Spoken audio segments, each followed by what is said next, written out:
हाथ एक मुखी रुद्राक्ष लग जाए तो वो पूरी दुनिया पे राज करता है। रुद्र का मतलब हो गया शंकर भगवान का अंश या उनके आँख का जो अश्रु रहता है उसको मिला दे तो रुद्राक्ष हो जाता है। देखिए आमतौर पे रुद्राक्ष 1 से लेके 38 मुखी तक का किताबों में या शिव पुराण में वर्णित है। रुद्राक्ष को धारण करने वाला कभी भी अकाल मृत्यु नहीं मरता। अत्यंत पवित्र वस्तु है तो उसको शमशान जाते टाइम पे खोल के जाना चाहिए। नमस्कार, मैं सुष्मिता आप सभी का स्वागत करती हूँ फिर से एक बार पूर्वांचल पहरी में। आज हमारे साथ है डॉक्टर सुरेश पारिक जी, जो एस्ट्रोलॉजर हैं, बहुत जाने माने। उनसे हम लोग आज जानने की कोशिश करेंगे ये जो हम लोग रुद्राक्ष के माला धारण करते हैं, सावन के महीने में शिव पूजा के साथ साथ लोगों में रुद्राक्ष की माला धारण करने का भी एक बहुत अच्छा खासा प्रचलन है। तो जानने की कोशिश करेंगे ये रुद्राक्ष की माला क्या है, क्यों धारण करना चाहिए और इसके विषय में अतिरिक्त कुछ। तो चलिए सबसे पहले स्वागत करते हैं सुरेश पारिक जी का। नमस्कार सभी को हर हर महादेव। सावन महीने में सबके ऊपर शंकर भगवान की कृपा दृष्टि बने रहे, सब रोग मुक्त हो, धनवान हो, सबकी मनोकामना पूर्ण हो, यही मेरी शंकर भगवान से प्रार्थना है। सबसे पहला जो सवाल है वो है रुद्राक्ष क्या है? देखिए रुद्राक्ष को कहा जाए तो वैसे तो एक पेड़ का फल है, जो फल आपके हिमालय में होता है, नेपाल के साइड, इसलिए उसको नेपाली रुद्राक्ष भी बोला जाता है। रुद्राक्ष क्या है ये जानने से पहले हम ये जान लेते हैं कि रुद्राक्ष की उत्पत्ति कैसे हुई। रुद्र का मतलब हो गया शंकर भगवान का अंश या उनके आँख का जो अश्रु रहता है उसको मिला दे तो रुद्राक्ष हो जाता है।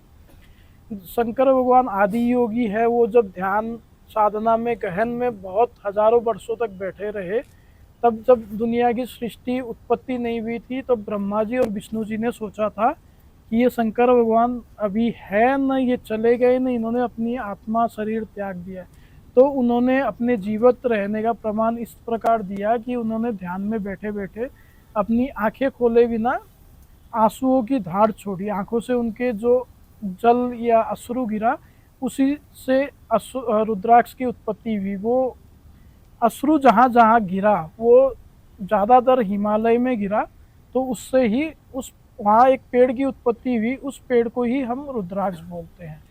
तो फिर जब भगवान के द्वारा कोई भी एक कार्य होता है, देवादिदेव के द्वारा अगर कोई कार्य हुआ है तो उसमें कारणवश कुछ ना कुछ कारण रहेगा ही। तब देव ऋषि नारद जी ने पूछा कि भगवान भोलेनाथ, ये जो हुआ है पेड़, इसके जो फल होंगे उससे क्या होगा।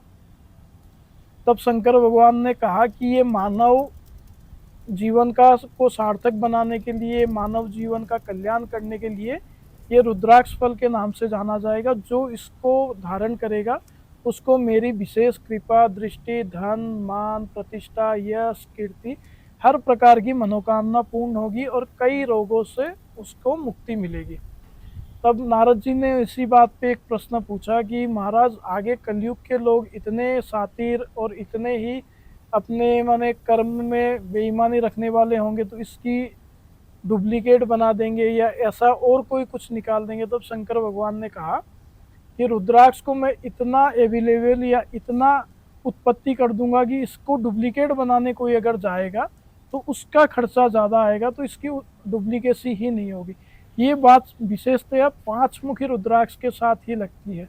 बाकी कई रुद्राक्ष तो बहुत ही कीमती हीरे, मोती, मानिक से भी कीमती रुद्राक्ष है, किंतु ये 5 मुखी रुद्राक्ष जो है ये अमूमन असली ही मिलता है और बढ़िया ही इसके फल मिलते हैं।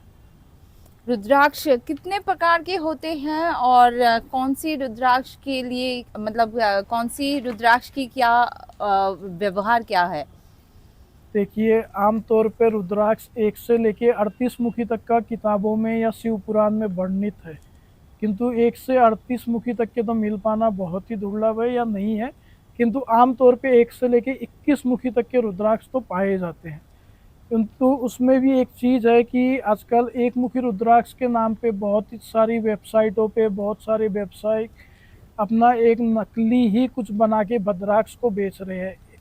और कहा जाता है कि एक मुखी रुद्राक्ष जो होता है वो वर्ष में 3 ही होता है, एक देवता के लिए, देवताओं के लिए आकाश में चला जाता है, एक राक्षसों के लिए पाताल में चला जाता है, और एक पृथ्वीवासी के लिए धरती पे रह जाता है। तो ये धरती पे जो रह जाता है, ये पशुपतिनाथ मंदिर जो है नेपाल में, यहाँ पे जो पंडित जी किसी को प्रसाद देते हैं, किसी भक्त के हाथ में वो आता है, देने वाले को भी पता नहीं रहता है और लेने वाले को भी पता नहीं रहता। और जिसके हाथ एक मुखी रुद्राक्ष लग जाए तो वो पूरी दुनिया पे राज करता है, और उसको धारण नहीं किया जाता, उसको असल में सोने के सिंहासन पे रख के सोने के छत्तर के नीचे रखा जाता है।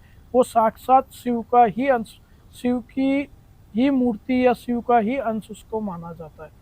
और बाकी देखिए विभिन्न प्रकार के रुद्राक्ष है, इनमें अलग अलग बीमारियों को खत्म करने की शक्ति रहती है, अलग अलग रोगों से लड़ने की शक्ति रहती है, अलग अलग कामों के लिए अलग अलग रहते हैं। विद्यार्थियों के लिए अलग है, व्यावसायिक लोगों के लिए अलग है, फिर आपके पति पत्नियों के लिए अलग है, अलग अलग कामों के लिए अलग अलग है। अच्छे प्रकार से अगर रुद्राक्ष का व्यवहार किया जाए तो ये आपको धनवान, रोग मुक्त और सदा ही स्वस्थ रखता है।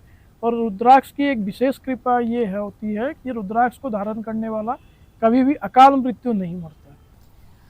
रुद्राक्ष पहनने का क्या नियम है? कोई भी आदमी रुद्राक्ष पहन सकता है? देखिए, शंकर भगवान ने जिस चीज़ की उत्पत्ति मानव कल्याण के लिए ही की है, तो उसमें पहनने ना पहनने के तो कोई है ही नहीं। उसमें ऐसे भ्रम में ना पड़िए कि किसको पहनना चाहिए, किसको ना पहनना चाहिए। रुद्राक्ष प्रत्येक मनुष्य को, हर विद्यार्थी जीवन में हो, व्यवसायिक को हो, महिला को हो, वृद्ध हो, हर व्यक्ति को पहनना चाहिए। और कई कई किताबों में तो ये तक लिखा हुआ है कि जब तक वो आदमी त्रिपुंड सर पे धारण ना करे और गले में रुद्राक्ष धारण ना करे, तब तक शंकर भगवान उसकी पूजा स्वीकार नहीं करते। क्योंकि शंकर भगवान का, देवादिदेव महादेव का अत्यंत प्रिय आभूषण में ही रुद्राक्ष आता है। उसमें वो कई कई विशेष पहनते हैं, वो तो हर प्रकार के उत्पत्ति उनके द्वारा हुई है, तो वो रुद्राक्ष हर कोई पहन सकता है, इस भ्रम में ना पड़िए आप। रुद्राक्ष पहनने के बाद क्या-क्या नियम है जो बहुत ज़्यादा ध्यान देना चाहिए? देखिए, रुद्राक्ष पहन के कोई बहुत वो नियम नहीं है, किंतु कुछ कुछ नियमों का हमें पालन करना चाहिए। जैसे रुद्राक्ष अत्यंत पवित्र वस्तु है, तो उसको शमशान जाते टाइम पे खोल के जाना चाहिए, उससे रुद्राक्ष की ऊर्जा थोड़ी कमती है। फिर हमें शौच आदि के कार्यों में जाते टाइम पे रुद्राक्ष खोल के सोना चाहिए, और हम जब शयन करते हैं तब हमें रुद्राक्ष खोलना चाहिए। और जब ग्रहण हो जाए या कोई विशेष तिथि आ जाए, ग्रहण के बाद उसका धागा चेंज कर देना चाहिए। रुद्राक्ष कभी अपवित्र नहीं होता, और उसका जो धागा रहता है सूती का, वही कई बार अशुद्ध हो जाता है। और कई लोगों का कहना है कि रुद्राक्ष किस में धारण करें। कि धारण करने की बात यह है कि इसको रजत माने सोने में भी धारण किया जा सकता है, चांदी में भी धारण किया जा सकता है। विशेष विशेष प्रकार के लोग विशेष विशेष मनोकामना के लिए इसे विशेष चीज़ों में धारण करते हैं। कोई हरे धागे में, कोई सफ़ेद धागे में, कोई पीले धागे में। किंतु एक सिद्धांत है कि शिव को शक्ति के द्वारा ही बांधा जा सकता है, तो इसको अमूमन जीवन में अधिक से अधिक लाभ पाने के लिए लाल धागे में ही इसको धारण कीजिए। रुद्राक्ष अगर किसी के पास है और बहुत सारे रुद्राक्ष के माला किसी के पास है और बहुत दिनों से वो यूज़ कर रहे हैं उस रुद्राक्ष की माला की, तो किसी तरह से वो खराब होते हैं या फिर उसको जो हम लोग कहते हैं कि उसको शुद्ध करने की क्या विधि होती है? देखिए, रुद्राक्ष को आप जितना धारण करेंगे, रुद्राक्ष उतना ही उसमें बल और पावर बढ़ेगा। क्योंकि रुद्राक्ष कोई जादू का खेल नहीं है कि आज आपने पहन लिया और कल ही आपके साथ चमत्कार हो जाएगा। हम औषधि लेते हैं, वो हमारे शरीर तक काम करता है। हम नग नगीने धारण करते हैं, वो हमारे सूक्ष्म शरीर तक काम करता है। लेकिन रुद्राक्ष एक ऐसी चीज़ है जो हमारे आत्मा तक काम करता है, तो इसको काम करने में ही 90 से 120 दिन का समय लग जाता है। तो ऐसी कोई बात नहीं है कि रुद्राक्ष पुराना होगा तो वो खराब हो जाएगा। हाँ, ये देख लेना चाहिए कि वो कहीं से खंडित, टूटा फूटा तो नहीं है। और बाकी रुद्राक्ष का राख रखाव और धारण की विधि ये है कि रुद्राक्ष एक पेड़ का फल ही है, तो उसको धारण करने से पहले जितना हो सके, अगर गर्मियों के दिन हो तो बढ़िया, अगर आपको शुद्ध गाय का घी मिल जाए तो उसमें कम से कम 10-15 दिन तक भिगो के रखे, तो उससे उसका बल बढ़ जाता है। और अगर सर्दियों का दिन हो तो उसको सरसों के तेल में भिजा के रखिए। और धारण करने की विधि यही है कि उसको बढ़िया से आप धागे में पिरो के या आपको सोने या चांदी में जिसमें भी पिरोना है उसको पिरो के फिर उसको बढ़िया गंगा जल पंचामृत से स्नान करवा के पहले शंकर भगवान के ऊपर शिवलिंग के ऊपर चढ़ा देना चाहिए और उनसे प्रार्थना करना चाहिए कि मैं महाराज आपके आशीर्वाद स्वरूप रुद्राक्ष को धारण कर रहा हूँ, आपकी कृपा दृष्टि बनाए रखिए, मेरा जो भी कष्ट है उसको आप काटिए और ये आपके आशीर्वाद स्वरूप पहन रहा हूँ। तो उसके फिर शंकर भगवान के सामने धारण कर लेना चाहिए। और राख रखाव की बात ये है कि उसको महीने में या सप्ते में एक दिन आप लेके थोड़ा ब्रश से या हाथों से कोई बढ़िया केमिकल फ्री तेल जो होता है जैसे सरसों का नारियल का तेल लगा देने से वो पुनः जागृत होके पुनः उसमें बल वृद्धि हो।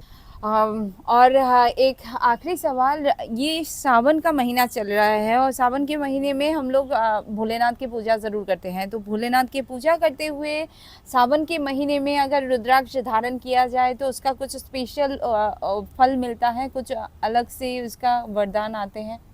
देखिए रुद्राक्ष को तो आप 12 महीने में कहीं भी कभी भी कैसे भी धारण किया जा सकता है, किंतु सावन का महीना उसमें भी अगर सोमवार आ जाए तो ये विशेष फलदायी हो जाता है, क्योंकि ये सावन का महीना शंकर भगवान को ही समर्पित है, रुद्राक्ष भी शंकर भगवान को ही समर्पित है। तो आप अगर सावन में रुद्राक्ष धारण करना चाहते हैं तो इसका विशेष फल माना जाएगा और महीने से ज़्यादा ये फल माना जाएगा। ये थे हमारे साथ डॉक्टर सुरेश वारिक जी और इन्होंने पूरी तरह से जानकारी दी है रुद्राक्ष के बारे में। उम्मीद करते हैं ये जानकारी आप सभी की बहुत ज़्यादा काम आने वाली है। मैं सुष्मिता आप सभी से विदा लेती हूँ।